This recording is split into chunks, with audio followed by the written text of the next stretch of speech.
Chapter 2। আপনারা যারা আজকে প্রথম ক্লাস করতে আসছেন, আমাদের চ্যাপ্টার 1 ডান। চ্যাপ্টার 1 অলরেডি আপলোড করা আছে ইআরপিতে আর হচ্ছে হোয়াটসঅ্যাপ গ্রুপে। একটা অ্যাসাইনমেন্টও দেয়া আছে বেসড অন চ্যাপ্টার 1, ওইটাও গ্রুপে আছে, ইআরপিতে আছে। আজকে চ্যাপ্টার 2টা শেষ হওয়ার পর একটা প্রেজেন্টেশন দিব, ওইটাও ইআরপি এবং হোয়াটসঅ্যাপ গ্রুপে দেয়া হবে। তো ক্লাসে যাই হবে হোয়াটসঅ্যাপ গ্রুপেও যাবে, ইআরপিতেও যাবে, আর কোথাও দেওয়ার কোনো ওয়ে আমি জানি না। তো আজকে হচ্ছে চ্যাপ্টার 2। চ্যাপ্টার 2 হলো crafting strategy and identification of opportunity and threats. Crafting strategy কথাটার অর্থ হলো কৌশল অবলম্বন বা একটা কৌশলকে দাঁড় করানো, ক্রাফট করা। আর identification of opportunity of threat হচ্ছে সুযোগ এবং থ্রেটকে আইডেন্টিফাই করা। আমাদের এই চ্যাপ্টারে লার্নিং অবজেক্টিভ আছে 4টা, আজকে আমরা 3টা কভার করব। নাম্বার 1 হচ্ছে what do you understand by strategic crafting process and what are the key process involved in strategic crafting. So what do you understand by strategic crafting process and what are the key process involved at strategic crafting? So strategic crafting ta ki? Strategic crafting is a process of formulating a deliberate plan to achieve long-term goals. Strategic crafting হচ্ছে একটা process of formulating a deliberate plan, একটা plan সাজানো কেন? To achieve long-term goal. দীর্ঘমেয়াদে একটা জিনিস achieve করতে চান, এটা অ্যাচিভ করার ক্ষেত্রে ইনিশিয়াল পয়েন্ট থেকে আপনাকে একটা প্ল্যান ধরে আগাইতে হবে, আদারওয়াইজ আপনি ন্যাচারালি আপনি সাকসেসফুল হবেন না। যদি অন্য কেউ করে দেয় তাইলে হবে। এটা পার্সোনাল পার্সপেক্টিভ। আর যদি অর্গানাইজেশনাল পার্সপেক্টিভে হয়, এটা অর্গানাইজেশনের যে স্ট্র্যাটেজিক ক্রাফটিংটা, অর্গানাইজেশনের সবাই মিলে এই স্ট্র্যাটেজিক ক্রাফটিংটা করে যারা ডিসিশন মেকিং এর সাথে জড়িত। So it involves analyzing internal and external opportunities. এটা ইন্টারনাল এবং এক্সটার্নাল অপরচুনিটি এনভায়রনমেন্টটাকে অ্যানালাইজ করে, ক্লিয়ার অবজেক্টিভটাকে ডিফাইন করে and choosing the best course of action. Best course of অ্যাকশনটাকে কি হবে এইটাকে অ্যাচিভ করার চেষ্টা করে। কেন? To gain a competitive advantage, মানে একটা আপনার প্রতিদ্বন্দ্বী থেকে আপনি একটা বেটার একটা সারফেস ক্রিয়েট করা বা গ্রাউন্ড তৈরি করা, জানো আপনার প্রতিদ্বন্দ্বী থেকে আপনি বেটার হিসেবে প্রমাণিত করবেন। To gain a competitive advantage or fulfil a mission, আপনার একটা মিশন আছে, অবজেক্টিভ আছে, এটা ফুলফিল করা। So here's a breakdown of the key process involve. এটা একটা প্রসেস আছে স্ট্র্যাটেজিক ক্রাফটিং এর। Number 1 is environmental analysis. Environmental অ্যানালাইসিসটা দুই ভাবে হয়, এক্সটার্নাল, ইন্টারনাল। এক্সটার্নালে কি থাকে? PESTEL, political, economic, social, technology, economic, legal, এই সাইডগুলি চিন্তা করা হয়। তারপর হচ্ছে পর্ডারস 5 ফোর্সেস, যেটা লাস্ট ক্লাসে পড়াইছি এখানে। Threat of new entrants, bargaining power of buyer, bargaining power of supplier, threat of substitute, industry rivalry কারা, আপনার ইন্ডাস্ট্রির প্রতিদ্বন্দ্বী কারা, এটা অ্যানালাইসিস করা হয়। কেন করা হয় এই টোটাল জিনিসটা? টু অ্যাসেস দ্য ইন্ডাস্ট্রি, একটা স্পেসিফিক ইন্ডাস্ট্রিকে বোঝানো। আপনি সাপোজ আপনি এয়ারলাইন্স ইন্ডাস্ট্রি নিয়ে কাজ করতেছেন, এয়ারলাইন্স ইন্ডাস্ট্রিটাকে আপনি বুঝবেন, কম্পিটিশনটাকে বুঝবেন এই এক্সটার্নাল অ্যানালাইসিসের মাধ্যমে। সো বেসিক্যালি এই পেস্টাল অ্যানালাইসিস এবং কোডার 5 ফোর্সটাকে ইউজ করা হয়। কেন? To assess the industry and competition. কারণ এইখানে যে জিনিসগুলি মেনশন করা আছে পেস্টালে, political, economic, social, technology, environment, legal, এটা আপনার বিভিন্ন পয়েন্ট অফ ভিউ থেকে আপনার অর্গানাইজেশনকে, আপনার ইন্ডাস্ট্রিকে বুঝতে সাহায্য করবে। Same goes with coder 5 force. এখানে আপনি আপনার থ্রেটটা বুঝবেন, আপনার নতুন থ্রেটটা, আপনার বায়ার যে, আপনার বায়ারের বার্গেনিং পাওয়ারটা কেমন, আপনার সাপ্লায়ার যে তার বার্গেনিং পাওয়ারটা কেমন, আপনারকে টেকনিক্যালি নতুন একটা সাবস্টিটিউট চলে আসতে পারবে কিনা, এটা আপনি বুঝবেন। ইন্ডাস্ট্রি রাইভালরি, ইন্ডাস্ট্রিতে যে প্রতিযোগিতা, এটা সম্পর্কে আপনি বুঝতে পারবেন। সো এই টোটাল বিষয়টা আপনার স্ট্র্যাটেজিক ক্রাফটিং এর ক্ষেত্রে হেল্প করে। দেন হচ্ছে internal analysis, evaluate the organisation's resources. অর্গানাইজেশনের রিসোর্সটাকে ইভালুয়েট করতে হবে, ক্যাপাবিলিটি সামর্থ্যটাকে বুঝতে হবে, এন্ড উইকনেসটাকে ইউজ করতে হবে এই টুলগুলির মাধ্যমে। SWOT অ্যানালাইসিস আর VRIO ফ্রেমওয়ার্ক। SWOT অ্যানালাইসিস কি? SWOT অ্যানালাইসিসের ভিতরে একটা organisation strength, weakness, opportunity, threat বুঝতে পারে। আর VRIO ফ্রেমওয়ার্কটা লাস্ট ক্লাসে পড়াইছি। এখানে হচ্ছে ভ্যালুয়েবল, রেয়ারিটি, ইমিটেবিলিটি আর হচ্ছে অর্গানাইজড, এগুলি বুঝতে হয়। নেক্সট হচ্ছে 2 number point, vision and mission definition. ভিশনটা কি? It articulates the desired future state of the organization. অর্গানাইজেশনের দীর্ঘমেয়াদী পরিকল্পনাটা কি, এটাকে আর্টিকুলেট করতে সাহায্য করে। মিশনটা কি? It describes the organisation's purpose, value and key objective. একটা অর্গানাইজেশনের মেইন পারপাসটা কি, ভ্যালুটা কি আর অবজেক্টিভটা কি, এটা মিশনের মাধ্যমে বোঝা যায়। নেক্সট, গোল সেটিং। এখানে হচ্ছে সেট স্মার্ট গোল। প্রত্যেকটা অর্গানাইজেশনে স্ট্র্যাটেজিক ড্রাফটিং এর ক্ষেত্রে হোক, প্রপার প্ল্যানিং এর ক্ষেত্রে হোক, একটা স্মার্ট গোলটাকে সিলেক্ট করতে হবে। যখন গোল মানে কি, লক্ষ্যটা যখন সিলেক্ট করবেন আপনাকে কিছু জিনিস মাথায় রাখতে হবে। এটাকে স্পেসিফিক হইতে হবে, এটাকে মেজারেবল হইতে হবে, এটাকে অ্যাচিভেবল হইতে হবে, এটাকে রেলিভেন্ট হইতে হবে, এটাকে টাইম বাউন্ড হইতে হবে। এখন আপনি বললেন যে আমার কোম্পানিতে বনানীতে আমার একটা পানির কোম্পানি আছে, নাম এবিসি ওয়াটার। এখন আমি বললাম আমার এখানে এসআর মানে তো বুঝেন সেলস রিপ্রেজেন্টেটিভ, যারা দোকানে যে বিল নেয়। আমি বললাম আমার 5 জন এসআর, তারা বনানী মার্কেট থেকে এই মাসে 1 কোটি টাকা পানি বিক্রি করবে। এখানে রেলিভেন্ট হতে হবে। 5 জন এসআর 1 কোটি টাকা সেল এনে দিবে, ইটস নট রেলিভেন্ট, প্রাসঙ্গিক না। টাইম বাউন্ড, সময় সাপেক্ষ বলে একটা ব্যাপার আছে। 1 মাসের জন্য 1 কোটি টাকা বিক্রি এনে দেয়, ইজ নট পসিবল। অ্যাচিভেবলের ব্যাপার আছে। এমন টার্গেট দিতে হবে যেটা অ্যাচিভ করা যায়। যেখানে দেখা যাবে আমি 2024 সালে সাপোজ as এক্সাম্পল 1 বছর 1 কোটি টাকা পানি বেচছি, আমি বলে দিলাম যে 25 সালে জানুয়ারি মাসে তুমি 1 কোটি টাকা পানি বেচবা। তার মানে কি, আমি প্রাসঙ্গিক কথা বলতেছি। দেন কি হতে হবে, মেজারেবল। আমার যে গোলটা, এটাকে মেজার করতে হবে যে আমি আজকে এই স্টেজে আছি, কালকে আমি এইভাবে আগাবো, পরশু আমি ওইভাবে আগাবো, আলটিমেটলি আমি আমার লক্ষ্যে পৌঁছাবো। দেন 4 number, strategic option generation. Strategic option জেনারেশনে কি করা হয়, এখানে ব্রেইনস্টর্ম করা হয়, মাথায় ব্রেইনস্টর্ম করা হয় পসিবল স্ট্র্যাটেজিক চয়েসেস। কি কি স্ট্র্যাটেজিক চয়েস হইতে পারে, লাইক এটা কি মার্কেট এক্সপ্যানশন, মার্কেট বাড়াইতে চাই, ডাইভার্সিফিকেশন, ডাইভার্সিফাইড প্রোডাক্ট নিয়ে কাজ করতে চাই, নাকি innovation. Number 5, strategy evaluation and selection. এখানে কি হয়, আমার যেই অপশনগুলি, যেই ওয়ে আউট আমি আগাবো, আমার স্ট্র্যাটেজিটা আমি যেভাবে সাজাবো, আমি দেখতে হবে আমার এই অপশনগুলি কি ফিজিবল নাকি, আমার এই অপশনগুলি কি সুইটেবল নাকি, তো অ্যাকসেপ্টেবিলিটিটা থাকবে না। ফিজিবল মানে কি, আমার এই মার্কেটের সাথে এটা ফিজিবিলিটি আছে কিনা, আমার সুইটেবিলিটি আছে কিনা, স্যুট করতেছে নাকি।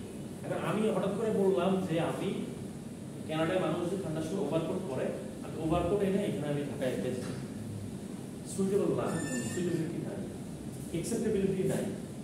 আমার শীতই পরে হইতেছে আমার 10 থেকে 12 দিন, তাও মাইনাসও না, প্লাস। কেন আমি এটা করব? তারপরে হচ্ছে নেক্সট হচ্ছে consider risk return alignment with values and resource requirement. আমাকে রিস্ক রিটার্ন, ভ্যালুজ এবং রিসোর্স রিকোয়ারমেন্টসে আমাকে খেয়াল দিতে হবে স্ট্র্যাটেজি ইভালুয়েশন এবং সিলেকশনের ক্ষেত্রে। Next, implementation planning. ইমপ্লিমেন্টেশন হচ্ছে একটা স্ট্র্যাটেজি বা একটা পরিকল্পনা আমরা মাথায় নিছি, এইভাবে আমরা এই কাজটা করব।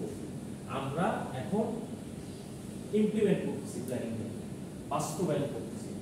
এখানে কি হবে, develop action plan, allocate resources, assign responsibilities and define KPI. Action প্ল্যানটাকে সেট করতে হবে, রিসোর্সটাকে অ্যালোকেট করতে হবে, রেসপন্সিবিলিটিটাকে অ্যাসাইন করে দিতে হবে, তোমার এটা রেসপন্সিবিলিটি, তোমার ওটা রেসপন্সিবিলিটি। এন্ড কি পারফরম্যান্স ইন্ডিকেটর মানে কেপিআইটাকে সাজাই করো। নাম্বার 7 হচ্ছে মনিটরিং এন্ড কন্ট্রোল। এখানে হচ্ছে টোটাল যেই প্ল্যানটা ইমপ্লিমেন্ট করা হলো, এইটার মনিটরিং করতে হবে, যে এইটার প্রোগ্রেসটাকে ট্র্যাক করতে হবে। আর we going in the right track, also feedback নিতে হবে, কোনো সমস্যা হয়েছে কিনা বুঝতে হবে, স্ট্র্যাটেজিক রিভিউর মাধ্যমে যে সমস্যাগুলি ফেস করতেছি ওই সমস্যাগুলিকে কিভাবে মিনিমাইজ করা যায় ওই অনুযায়ী কাজ করতে হবে। মনিটরিং এন্ড কন্ট্রোলে স্ট্র্যাটেজিতে যে যে সমস্যাগুলি দেখা দিচ্ছে বা ওইটাকে কিভাবে উন্নত করা যায় নিয়ে কাজ করতে হবে। নেক্সট 2 নম্বর লার্নিং আউটকাম, মানে 2 নম্বর topic, what are the most important competitive corporate strategies required in competing in local and international market? কি কি কম্পিটিটিভ স্ট্র্যাটেজি একটা অর্গানাইজেশন ইউজ করতে পারে লোকাল এবং ইন্টারন্যাশনাল মার্কেটে? কম্পিটিটিভ কর্পোরেট স্ট্র্যাটেজি বলতে এমন স্ট্র্যাটেজি, কম্পিটিটিভ স্ট্র্যাটেজি গ্রহণ করা যেটার কারণে সে তার প্রতিদ্বন্দ্বী থেকে আগায় থাকবে।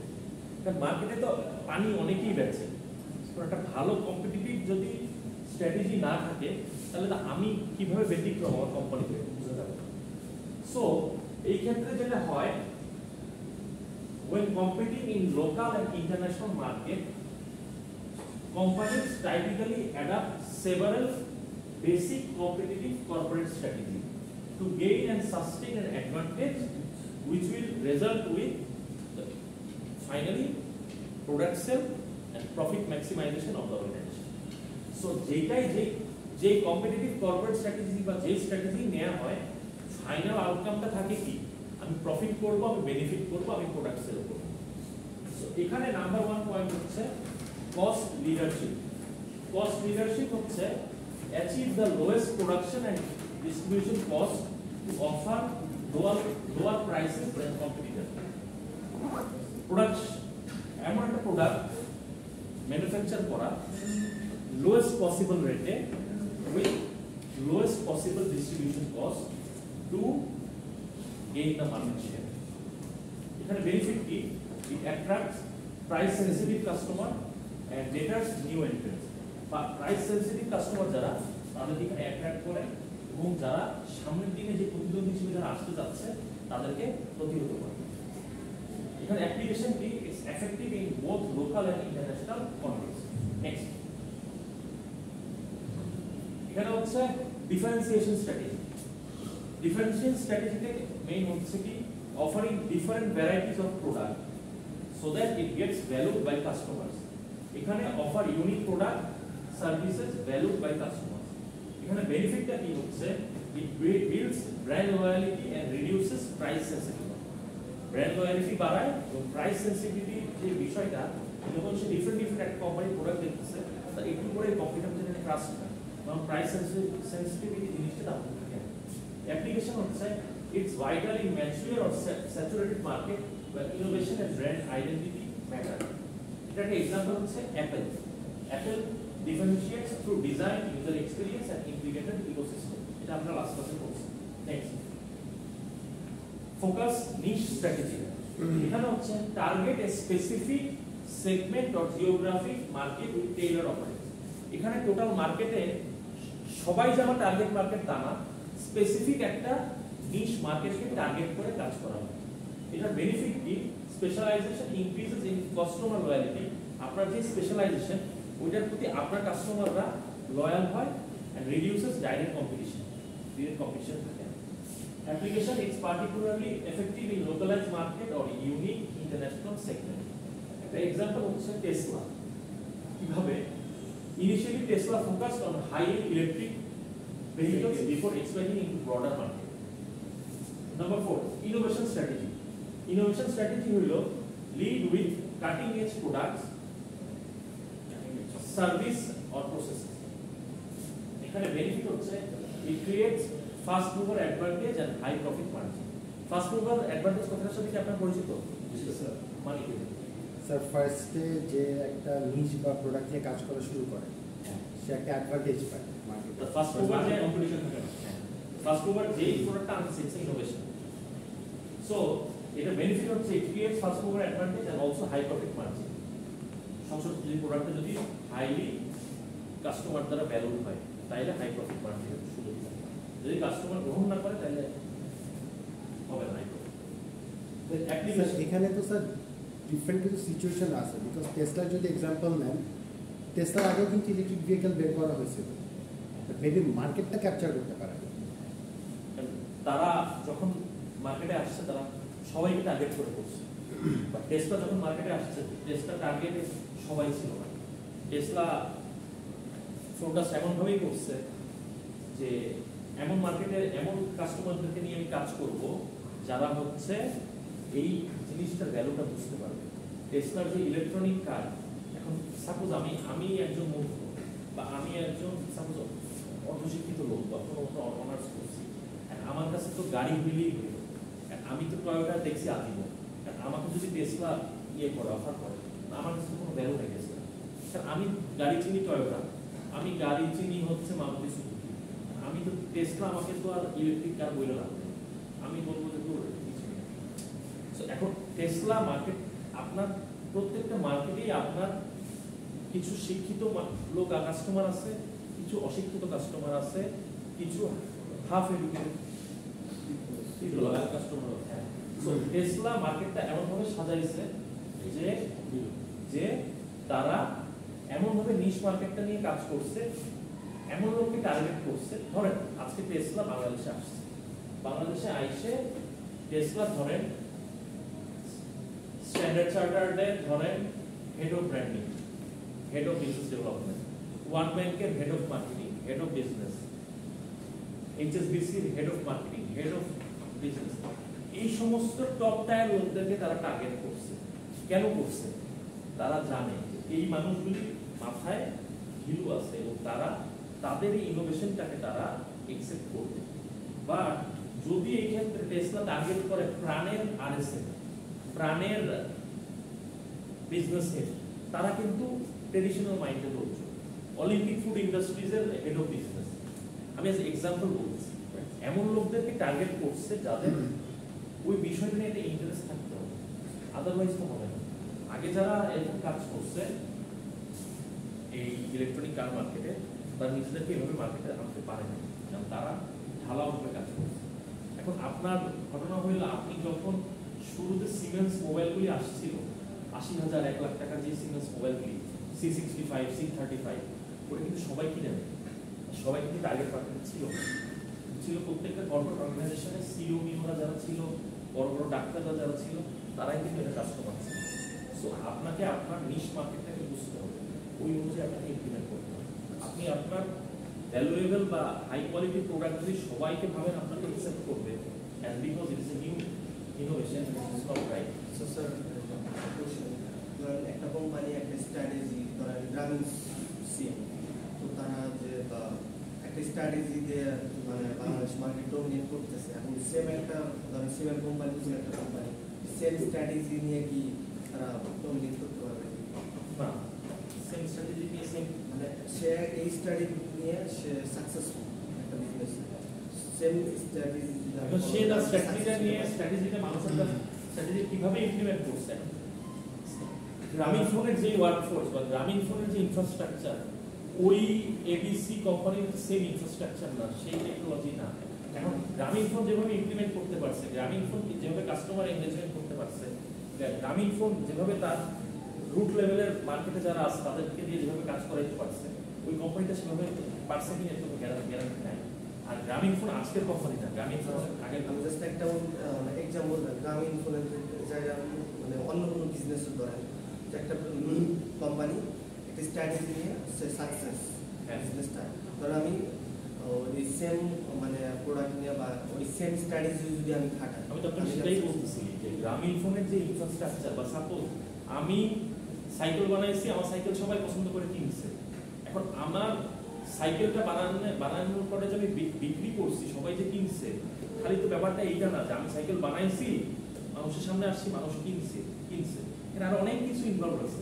মার্কেটটাকে ডেভেলপ করছি, আমার শোরুম আছে, আমার ইনফ্রাস্ট্রাকচার আছে, আমার মার্কেট লেভেলের লোক আছে, সবকিছু ট্যাপ করছে, এই জন্য আমার প্রোডাক্টটা ইয়ে হয়েছে। আমি মানুষের মাইন্ডসেট বুঝছি যে একটা বাচ্চা বাবা যখন সাইকেল কিনে সে ৭,০০০ টাকা তার বাজেট ইয়ে করে, ওইভাবে আমি জিনিসগুলি সাজাইছি, তখন মানুষ কিনছে। আরেকটা কোম্পানি যখন আসবে, সে যখন অ্যাজ ইট ইজ সেই এবিলিটি তাকে হইল না, তাকে জন্য বেটার কিছু ইয়ে করতে হবে, প্রোভাইড করতে হবে এবং কাস্টমারের সাথে এঙ্গেজ করতে হবে। এখন আপনি দেখেন অ্যাজ এক্সাম্পল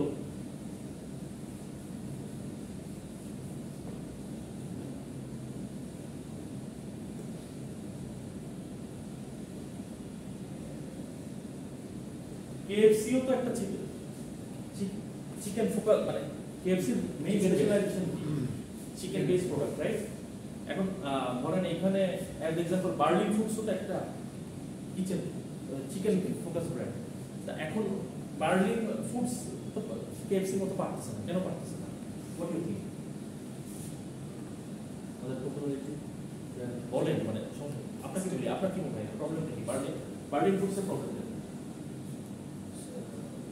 বার্লিন ফুডসেরও স্ট্র্যাটেজি আছে, বার্লিন ফুডসও তো মার্কেট সাজাইছে, বার্লিন ফুডস তো প্রোডাক্ট অফার করছে, বাট বার্লিন ফুডস ওভাবে ট্যাপিং করতে পারতেছে না, মানুষের কাছে পৌঁছাতে পারতেছে না। বার্লিন ফুডসের ওই যোগটা নাই, বুঝতে হবে তো। এখন প্রোডাক্ট তো অনেকের থাকে, সবার প্রোডাক্ট কি বিক্রি হয়? সামনে যে কোরবানি আসতেছে, দেখবেন বড় বড় যে হাইফাই যে গরুর হাটগুলি, তারা সব কিন্তু গরু বেঁচে ফেলে। যারা রুট লেভেলে যারা পড়ে আছে, বা যারা আশপাশে যারা আছে, যারা ঠিক মতো মার্কেটিং করতে পারতেছে না, তাদের কিন্তু গরু ভেবে বেঁচে না। আগে যেমন সাদেক অ্যাগ্রো নিজেদেরকে কিভাবে দাঁড় করেছে যে ওরা আমেরিকার গরু আনতেছে, আমেরিকান এই আনতেছে, সেই আনতেছে, কঠিন অবস্থা, গরুর গলায় আনতেছে চেইন, সোনার চেইন। এখন গরু কিন্তু ওই ঠাকুরগার ওই খামারিরও কিন্তু গরু, ঠাকুরগার ওই খামারিকে কিন্তু আপনি চিনেন না। বা সাপোজ মনে করেন আমি একটা খামারি, আমারই একটা ফার্ম আছে ধরেন মিরপুরে, আমি তো নিজে আমার প্রোডাক্টটাকে আমি এমনভাবে আপনাদের সামনে এস্টাবলিশ করতে পারতেছি না যে আপনারা এটাকে এক্সপোর্ট করতেছেন। ওয়ারেস সাদেক এগ্রোর প্রোডাক্ট নিয়ে আপনাদের জয় জয়কার, ওদের 12 ফুটের একটা গরু আসছে, 18 ফুটের একটা গরু আসছে, সে তাকে এমনভাবে মার্কেটে দাঁড় করাইছে যে সে হি ইজ ডিফারেন্ট, তারই খালি গরু, বাকি সবার হচ্ছে বাছুর। ব্যাপারটা এইটাই, স্ট্র্যাটেজি হইলেই হইল না, স্ট্র্যাটেজিটা এমন হইতে হবে যেন মানুষের চোখে পড়ে, ট্যাপিং করা হবে। ইনোভেশন স্ট্র্যাটেজি হলো নেক্সট হচ্ছে strategic alliance and joint venture. Strategic alliance হচ্ছে এখানে গোল থাকে collaborate with local or international firms for market entry, R&D and logistics. এখানে হচ্ছে লোকাল ফার্মের সাথে একটা ইন্টারন্যাশনাল ফার্ম কোলাবোরেশনের মাধ্যমে, জয়েন্ট ভেঞ্চারের মাধ্যমে মার্কেট এন্ট্রি নেয়, R&D করে, আর লজিস্টিক্স কাজ করে। এটা কেন করে? এখানে রিস্কটাকে শেয়ার হয়ে যায়, যে বিজনেস রিস্কটাকে এটা ওই বিদেশের এন্টিটি আর এই দেশীয় এন্টিটির মধ্যে শেয়ার হয়ে যায়। মার্কেট এন্ট্রিটা আরো ফাস্ট হয়ে যায়। Already I have the idea of the market. আমার সাথে যদি আমেরিকার কোনো কোম্পানি আসে, আমার কোম্পানির সাথে কাজ করে, আমি তাকে দিক নির্দেশনা, ডিরেকশন ভালো দিতে পারবো মার্কেট এন্ট্রির ক্ষেত্রে। And it's also I have the local market knowledge. Next হচ্ছে digital and e-commerce strategy. Leverage digital platforms for marketing, sales and customer engagement.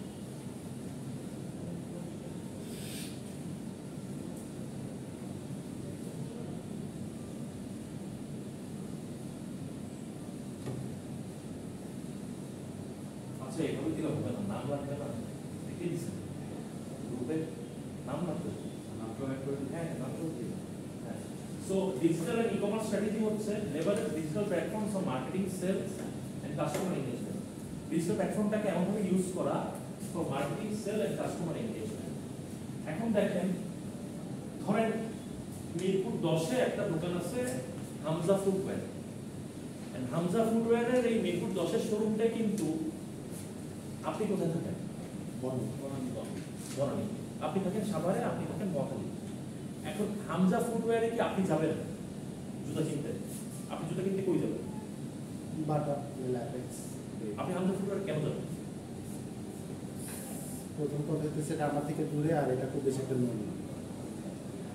এখন যদি হামজা ফুটওয়্যার সাপোজ অনলাইনে এমনভাবে নিজের একটা প্রেজেন্স ক্রিয়েট করে, ফেসবুক পেজের মাধ্যমে, সাকিব আল হাসান জুতা পরে আছে, তারপরে ধরেন জামাল ভুঁইয়া ফুটবল খেলতেছে জুতা পরে, তখন তো আপনার মাথায় চলে আসবে মানে হামজা ফুটওয়্যার তো মনে হয় ভালো, প্লাস হামজা ফুটওয়্যার যখন সাকিব আল হাসান পড়তেছে, তাহলে আমারও পড়া উচিত। এই জিনিসটা কিভাবে সম্ভব? হামজা ফুটওয়্যার যদি সারাদিন দোকানের উপরে একটা সাইনবোর্ডে ইয়ে করে জামাল ভুঁইয়া ফুটবল খেলতেছে, সাকিব জুতা পরে অফিসে যেতেছে, আপনি তো বুঝবেন না। বাট আপনি যখন অনলাইনে দেখবেন, ডিজিটাল মিডিয়া মাধ্যমে আপনি মার্কেটিং যখন দেখতেছেন, সাকিব আল হাসান বলছেন my right choice Hamza footwear, তখন তো আপনার কাছে মাথায় আসছে বাপুরা হামজা ফুটওয়্যার, তার মানে কিছু একটা। তখন এটা কিভাবে হইল? How is it is possible? সে যদি একটা দোকান নিয়ে পড়ে থাকতো মিরপুর 10 নম্বরে কোনায়, সে কিন্তু জীবন আপনার কাছে রিচ করতে পারতেছিল। বাট সে আপনার কাছে রিচ করলো কিভাবে? মার্কেটিং এর মাধ্যমে, ডিজিটাল মার্কেটিং। সো এখানে এইটাকে, এই অ্যাপ্লিকেশনটা কি, it is crucial for international growth. Hamza footwear কিন্তু এই ডিজিটাল মার্কেটিং এর মাধ্যমে সে কিন্তু বিদেশীয় মার্কেটেও সে সার্ভ করতে পারে, যে পারে না, অর্ডার পাইলো, আমেরিকায় অর্ডার পাইলো, ডিএচএল করলো বা কিছু করলো। এখন কিনুক কেউ না কিনুক সেটা ফ্যাক্টর না, বাট আমি এখানে বসেই আমার মার্কেটিং, আমার ওই টার্গেট মার্কেট সিলেকশন যদি আমেরিকায় দেখাই, আমার একটা প্রোডাক্টের স্পন্সর অ্যাড দিয়ে, আমেরিকার লোক তো দেখবেই, আটকানোর কিছু নাই। আর এটা হচ্ছে আমার ধরেন লিমিটেড ফিজিক্যাল স্টোর আছে, প্রেজেন্স আছে, আমি সেক্ষেত্রে ডিজিটাল মার্কেটিং এর মাধ্যমে আমি ম্যাস পিপলকে আমি রিচ করতে পারি। So that is digital commerce strategy. তারপর হচ্ছে what do you understand by the term strategic move, timing of strategic move, scope of business operation. So strategic মুভটা কি? ফুটবলে একটা স্ট্র্যাটেজিক মুভ কথা বলে না। সাপোজ রোনাল্ডো যখন ক্যারিয়ার স্টার্ট করছে, রোনাল্ডো কি হিসেবে খেলা স্টার্ট করছে জানেন? কি হিসেবে? মিডফিল্ডার। তখন বলতো সুইপার মিডফিল্ডার। কেন সুইপার মিডফিল্ডার বলতো জানি না, বাট রোনাল্ডোকে বলতো ইনিশিয়ালি ক্যারিয়ার স্টার্ট করছে, দেখেন সে মিডফিল্ডার হিসেবে স্টার্ট করছে। তখন তার সাথে খেলতো কে? ফিগো খেলতো, নুনো গোমেজ খেলতো, তারপরে পেপে এরা সবাই খেলতো। স্ট্র্যাটেজিক মুভ এখন রোনাল্ডো স্ট্রাইকার। এখন ধরেন ইয়েদের খেলা, আজকে পর্তুগালের খেলা হচ্ছে ধরেন ইয়েদের সাথে, জার্মানির সাথে। জার্মানিকে কি বলা হয়? They play total football.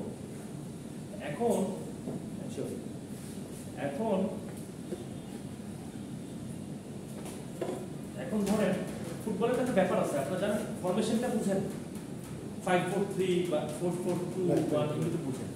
So ধরেন গোলকিপার একজন, সামনে 3 জন ব্যাকি যাদেরকে বলে, তার সামনে 2 জন, তার সামনে 1 জন, তার সামনে 2 জন স্ট্রাইকার। সো এটা তো কমপ্লিটলি স্ট্র্যাটেজিক মুভ। 5-4-3-2 11 জনের যে সাধারণটা, it's a strategic move.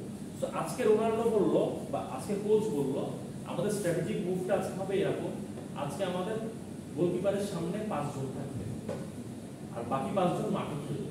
So it's a strategic move by Portugal coach for that specific game. So strategic move হচ্ছে deliberate action a company takes to strengthen its competitive position. So পর্তুগালের coach যে strategic মুভটা নিল, যে সামনে 5 জন থাকবে goalkeeper, কেন নিচ্ছে? একটা কম্পিটিটিভ পজিশন ক্রিয়েট করা, যেন কেউ গোল দিতে না পারে। এইখানেও একটা কোম্পানি স্ট্র্যাটেজিক মুভটা কেন নিচ্ছে? একটা কম্পিটিটিভ একটা পজিশন ক্রিয়েট করার জন্য, enter new market, respond two competition or create value. So একটা ইন্টারপ্রেটে নিউ মার্কেটে এন্টার করতে হবে, কম্পিটিশন। হ্যাঁ, সো এখানে স্ট্র্যাটেজিক মুভ যেটা, কমন স্ট্র্যাটেজিক মুভগুলি কি? একটা হচ্ছে market entry, new geographic market. একটা কোম্পানি অস্ট্রেলিয়া উপমহাদেশে খালি ব্যবসা করত, সে বানাইতো ধরেন প্রোটিন মিল্ক শেক, সে এখন এক্সপ্যান্ডিং টু এশিয়া, বাংলাদেশ মার্কেটে সে ইন্ডিয়া, বাংলাদেশ, পাকিস্তানে আসছে। So that is a new geographic market for him. So ওই কোম্পানিটা এটা একটা স্ট্র্যাটেজিক মুভ। অস্ট্রেলিয়ার এবিসি ফুড আগে প্রোটিন শেক খালি অস্ট্রেলিয়ায় বেচত, they are taking a new strategic move to expand into Asia. Then new customers segment. বাটা ধরেন butter school শু আছে, বাটার কর্পোরেট শু আছে, বাটার ধরেন লোফার আছে। বাটা একটা নতুন একটা টার্গেট করলো যে আমরা নতুন একটা ড্যান্স শু বের করব, স্পেসিফিক যারা নাচে তাদেরকে ফোকাস করে আমরা একটা ড্যান্স শু বের করব, যেখানে নিচে এমন ভাবে এটা সোলটা থাকবে যে পিক্স লাগবে। বা বাটা বা একটা মোবাইল কোম্পানি চিন্তা করলো আমরা এমন একটা মোবাইল নিয়ে আসবো যেটা জেনজি এটা খালি কিনবে বা জেনজি পছন্দ করবে। সো এখানে কি হলো, নিউ কাস্টমার সেগমেন্ট নিয়ে কাজ করা। Next, product or service innovation, launching new products or upgrading existing ones to meet emerging needs. It's a very easy thing. Then হচ্ছে merger, acquisition and alliance.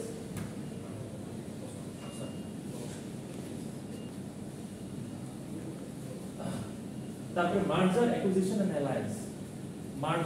মার্জারটা কি? স্যার মার্জ করা, দুটো company merge করে কোন একটা প্রোডাক্ট বা কোনো কিছু লঞ্চ করা। অ্যাকুইজিশন কি? স্যার নিয়ে নাও, মানে একটা কোম্পানি একটা কোম্পানি নিয়ে নিল। আর অ্যালায়েন্স কি? অ্যালায়েন্স ট্রেড সমন্বয়। সো আগে স্লাইড, এটা একটা স্ট্র্যাটেজিক মুভ। হ্যাঁ হইছে, একটা স্ট্র্যাটেজিক মুভ হচ্ছে মার্জার, অ্যাকুইজিশন এন্ড অ্যালায়েন্স। একটা কোম্পানি স্ট্র্যাটেজিক একটা মুভ ঠিক করলো যে আমি কি করলাম, আমার কোম্পানি এবিসি বসুন্ধরার সাথে মার্জ করে একটা ইলেকট্রোহাইড্রোলাইট ড্রিঙ্ক বের করবে। এইটা আমার আর বসুন্ধরা গ্রুপের একটা স্ট্র্যাটেজিক মুভ, এই মার্জ করা। তারপরে অ্যাকুইজিশন হচ্ছে বসুন্ধরা গ্রুপ একটা স্ট্র্যাটেজিক মুভ নিল যে এবিসি পানির যে কোম্পানিটা, এটাকে বসুন্ধরা গ্রুপ অ্যাকোয়ার করে নিল, অ্যাকুইজিশন করে নিল, সে কিনে নিল। সো এটা কি বসুন্ধরা গ্রুপের একটা স্ট্র্যাটেজিক মুভ, যে কিনে নিল সে আমার কোম্পানিটা। আর অ্যালায়েন্স, বসুন্ধরা গ্রুপ আর আমি মিলে একটা অ্যালায়েন্স ক্রিয়েট করব, সমন্বয় করব। So this is also a strategic move by Bosundhara Group and my organization ABC. Next হচ্ছে pricing strategy, penetration pricing into enter new market. এমন ভাবে penetrate করা, new market entry. Premium pricing to signal quality. Premium price segment দাঁড় করা, signal যে premium price এর প্রোডাক্টটার signal quality is very good. Next, timing of strategic move. এই কথাটা মানে কি? টাইমিং অফ স্ট্র্যাটেজিক মুভ কথাটা মানে স্ট্র্যাটেজিক মুভের যে টাইমটা আছে, মানে টাইম মতো একটা স্ট্র্যাটেজিক মুভ না বলে টাইম মতো। সো এখানে নাম্বার 1 হচ্ছে first mover advantage, being the first to enter a market or launch A product. এরকম একটা প্রোডাক্টের কথা বলেন।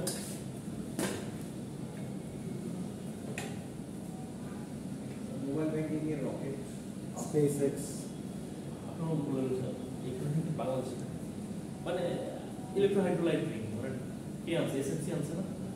হ্যাঁ। সো তারা কি করছে, being the first to enter a market or launch A product. So এখানে ইয়ে হয়েছে কি, নতুন যে প্রোডাক্ট লঞ্চ করছে, মার্কেটটা যদি ধরতে পারে তাহলে মানুষের ব্র্যান্ড লয়ালিটি ক্রিয়েট হবে, মার্কেট শেয়ার রেডি হবে। আর যদি নিজেদেরকে এইভাবে ডেভেলপ করতে পারে প্রোডাক্টটাকে, তাহলে টেকনোলজিক্যাল লিডারশিপ লাভ করতে পারে।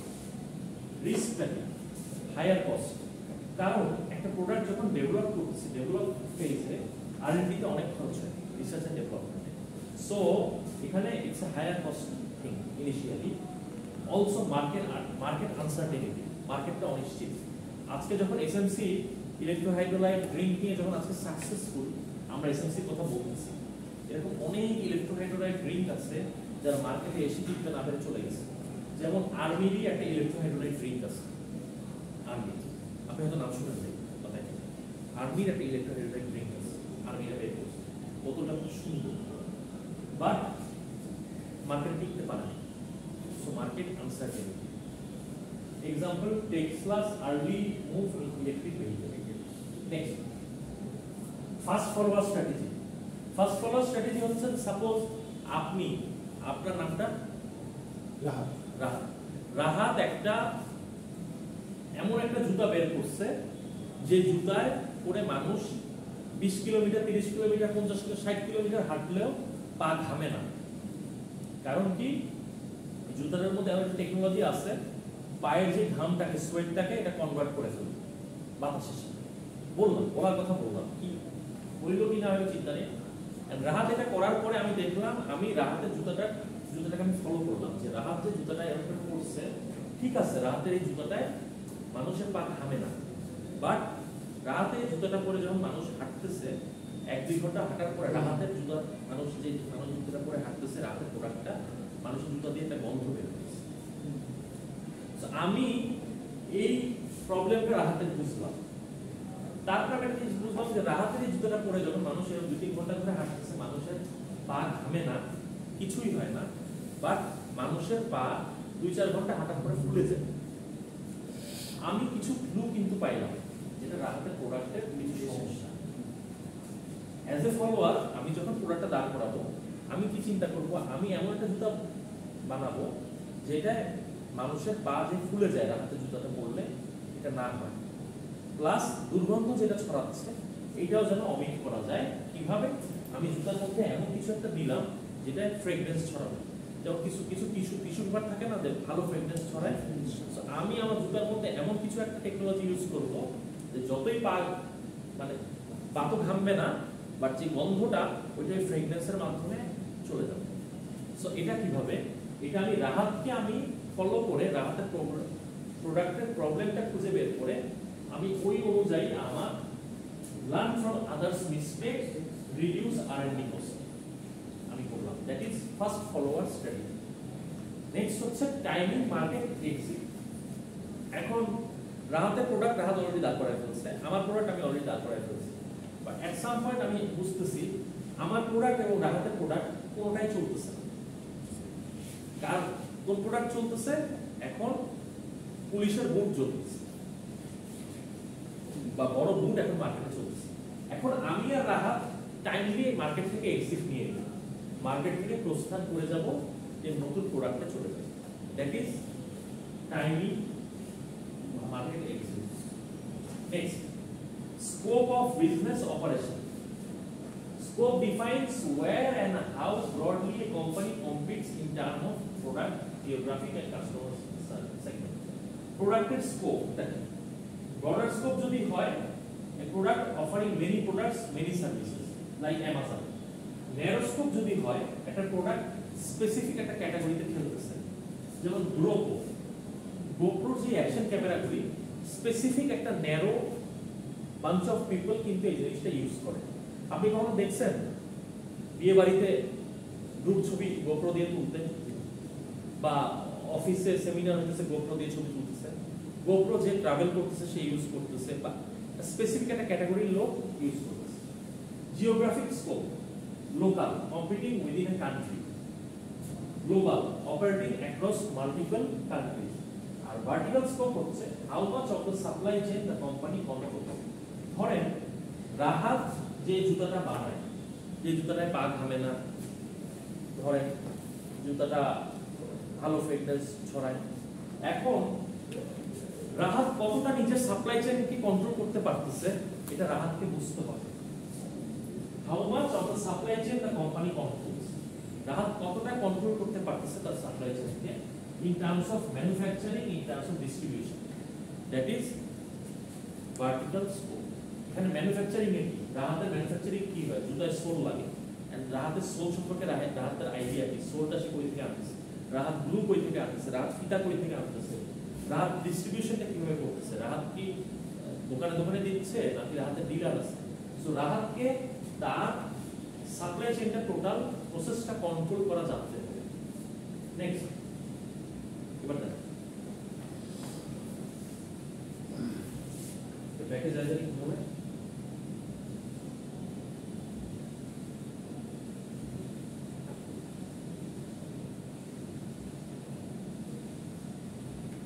ব্যাকে যায় কি হবে, এক্সিট করব। হ্যাঁ এক্সিট করেন, এক্সিট করে পিছনে,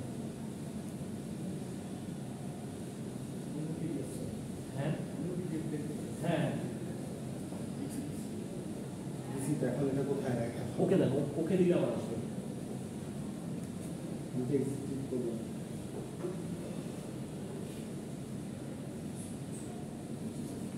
আপনি এখন ইয়েতে যান, প্রেজেন্টেশনে যান, এই যে পাশে দেয় পাশে,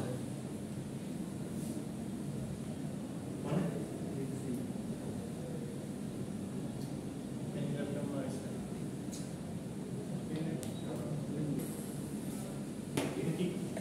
কনকোয়েস্টের ওইটা পাশে দেখি জি জি স্পন্সরটা আমি আনছি যে স্পন্সরটা আমি আমার হ্যাঁ প্রেজেন্টেশনটা হচ্ছে আপনাদের ইন্ডিভিজুয়াল এটা হচ্ছে how important is to set a good mission statement and a good vision statement for an organization চালু হয়নি হয়েছে how important is to set a good mission statement and a good vision statement for an organization একটা অর্গানাইজেশনের জন্য একটা good mission আর একটা good vision স্টেটমেন্টটা কতটা important does that help the organization in any way এই কোনোভাবে অর্গানাইজেশনকে হেল্প করে give one example each of a mission statement and a vision statement used by organizations or it can be organization আপনি চাইলে কোন একটা specific অর্গানাইজেশনের mission বা vision statement use করতে পারেন বা আপনি চাইলে একটা কোম্পানির মিশন স্টেটমেন্ট ইউজ করতে পারেন একটা কোম্পানির ভিশন স্টেটমেন্ট ইউজ করতে পারেন বাট মিশন এবং ভিশন স্টেটমেন্টের থ্রুতে তারা কি বলতে চাচ্ছে কি মেসেজটা ডেলিভার করতে চাচ্ছে এটা আপনাকে প্রেজেন্টেশনে উল্লেখ করতে হবে along with other question so ধরেন example of a mission statement pizza হাটের মিশন স্টেটমেন্টটা কি we take pride in making a perfect pizza and providing courteous and helpful service on time all the time every customer says I'll be back এখন এই মেসেজটার মাধ্যমে pizza কি convey করতে চাচ্ছে commitment to high quality and consistent customer satisfaction যে they provide high quality food items and also consistent customer satisfaction so এটাকে যদি partly এখন এই টোটাল সেন্টেন্সটাকে ভাগ করি we take pride in making a perfect pizza এখানে এটা emphasizes quality and care in their product next providing courteous and helpful service highlights their focus on customer service and friendliness next হচ্ছে on time all the time এটা কি proof করে pizza হাটের punctuality রিলায়েবিলিটিটা এবং পাঞ্চুয়ালিটিটা এবং always they deliver on time when they get order next হচ্ছে every customer says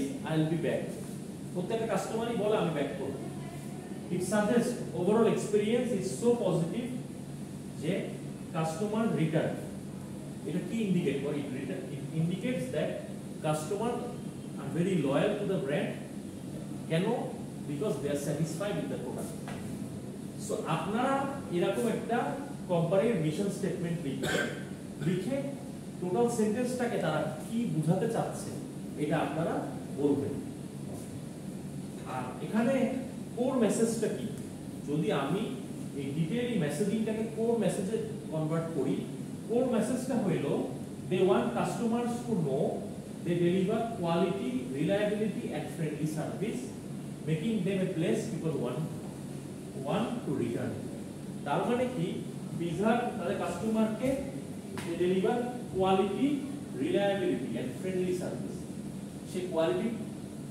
ফুল খাবার দেয় রিলায়েবল একটা ব্যাপার রিলায়েবিলিটি মানে এটাকে তার নেচারটা এমন ভাবে সে স্থাপন করছে কাস্টমারের সামনে customer they find that Pizza Hut is a reliable organization for pizza and friendly service তাদের সার্ভিসটা ফ্রেন্ডলি কারণ কি তারা বুঝাইলো they are punctual and they deliver on time so this one is just an example don't use this at your presentation এখান থেকে এটা আমি কেন আমি এটা আপনাদেরকে বোঝানোর জন্য যে এইভাবে আপনারা ডিফাইন করবেন আপনারা যে এই কোম্পানি করবেন এখন ধরেন কোন একটা কোম্পানির মিশন হচ্ছে ধরেন for example we build professionals এখন আপনি উই বিল্ড প্রফেশনালসটাকে আপনি ডিফাইন করবেন কি বোঝাচ্ছে কোন মেসেজটা কি বলতে চাচ্ছে তার আগে আপনার how important প্রথম আপনার কোশ্চেনের অ্যানসার হবে how important is to set a good mission and vision statement for an organization একটা অর্গানাইজেশনের জন্য একটা good mission and vision statement দাঁড় করানো কতটা ইম্পর্টেন্ট এটা কি কোম্পানিটাকে হেল্প করে তারপরে গিভ ওয়ান এক্সাম্পল যেখানে আপনি একটা মিশন স্টেটমেন্ট একটা ভিশন স্টেটমেন্টের উদাহরণ দিবেন ডিফাইন করবেন তারা কি কোর মেসেজ তারা মানুষকে দিতে চেয়েছে। এটা যে কোম্পানির পার্সপেক্টিভে হইতে হবে তা না, আপনি কি বুঝেন ওই পার্সপেক্টিভে আপনি এটা এক্সপ্লেইন করবেন। Next, example of a vision statement. General Motors vision statement. General Motors এর কথা শুনছেন আপনারা? General Motors. So General Motors এর vision statement হচ্ছে to be world leader in transportation product and related service. তারা ওয়ার্ল্ডে লিডার হতে চায় রিগার্ডিং ট্রান্সপোর্টেশন এবং ট্রান্সপোর্টেশন রিলেটেড সার্ভিস। সো এখানে এই ভিশন স্টেটমেন্টটা তারা কি বোঝাচ্ছে তাদের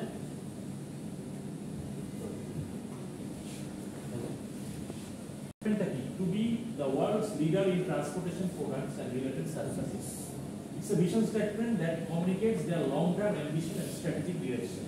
So এখানে কি মেসেজ যেটা তারা কনভে করতে চাচ্ছে, global leadership. They aim to lead the world, not just to participate in the market. Transportation সিস্টেমের ক্ষেত্রে বা ট্রান্সপোর্টের ক্ষেত্রে তারা প্রমাণ করতে চাচ্ছে they are the leader. They are not just another transport-based company. Transportation product এখানে বলতে বোঝাচ্ছে ট্রান্সপোর্টেশন প্রোডাক্ট বলতে শুধু যে ট্রান্সপোর্ট তা না, এর সাথে রিলেটেড তার অনেক প্রোডাক্ট আছে। সো তারা their focus is on all kind of vehicles and mobility solutions not limited to traditional car. Then হচ্ছে related service, they also want to lead in areas connected to transportation like financing, maintenance, mobility platforms and possibly future tech like EV infrastructure or autonomous vehicle service. ওরা খালি যে গাড়ি বানাচ্ছে গাড়ি sell করছে তা না, রিলেটেড যত ইন্ডাস্ট্রি আছে ওইখানেও তারা তাদেরকে এমনভাবে নিজেদেরকে দাঁড় করাইতে চায় দে আর দ্য বেস্ট। বাকি সবাই বলেন না পরিচিত বা এই টাইপের বললাম আর কি আছে। So in essence General Motors is saying that they aspire to be the top global innovator and provider across the entire transportation ecosystem. So, তারা ট্রান্সপোর্টেশন সিস্টেমের ক্ষেত্রে নিজেদেরকে গ্লোবাল ইনোভেটর বুঝাইতে চায় যে তারাই ইনোভেশন আনে এবং ইনোভেশনটা যে ট্রান্সপোর্ট সিস্টেমটা এটা মানুষকে প্রোভাইড করে as a company, as they are the leaders in the transport system. So এই এক্সাম্পলটাও আপনারা ইউজ করবেন না, এটা বোঝার জন্য আপনাদেরকে দেওয়া হয়েছে। সো বেসিক্যালি মিশন স্টেটমেন্ট একটা ইউজ করবেন কোন একটা কোম্পানি, ভিশন স্টেটমেন্ট কোন একটা কোম্পানি ইউজ করবেন। দিয়ে মিশন স্টেটমেন্টটা দিয়ে কি কোর মেসেজ বা কি বুঝাইতে চাইছে এবং ভিশন স্টেটমেন্টটা দিয়ে কি বুঝাইতে চাইছে এটা আপনারা লিখে আপনার প্রেজেন্টেশনে প্রেজেন্ট করবেন। এটা একটা individual presentation, last date of submission হচ্ছে 25 May 2025। That's it. ক্লাসে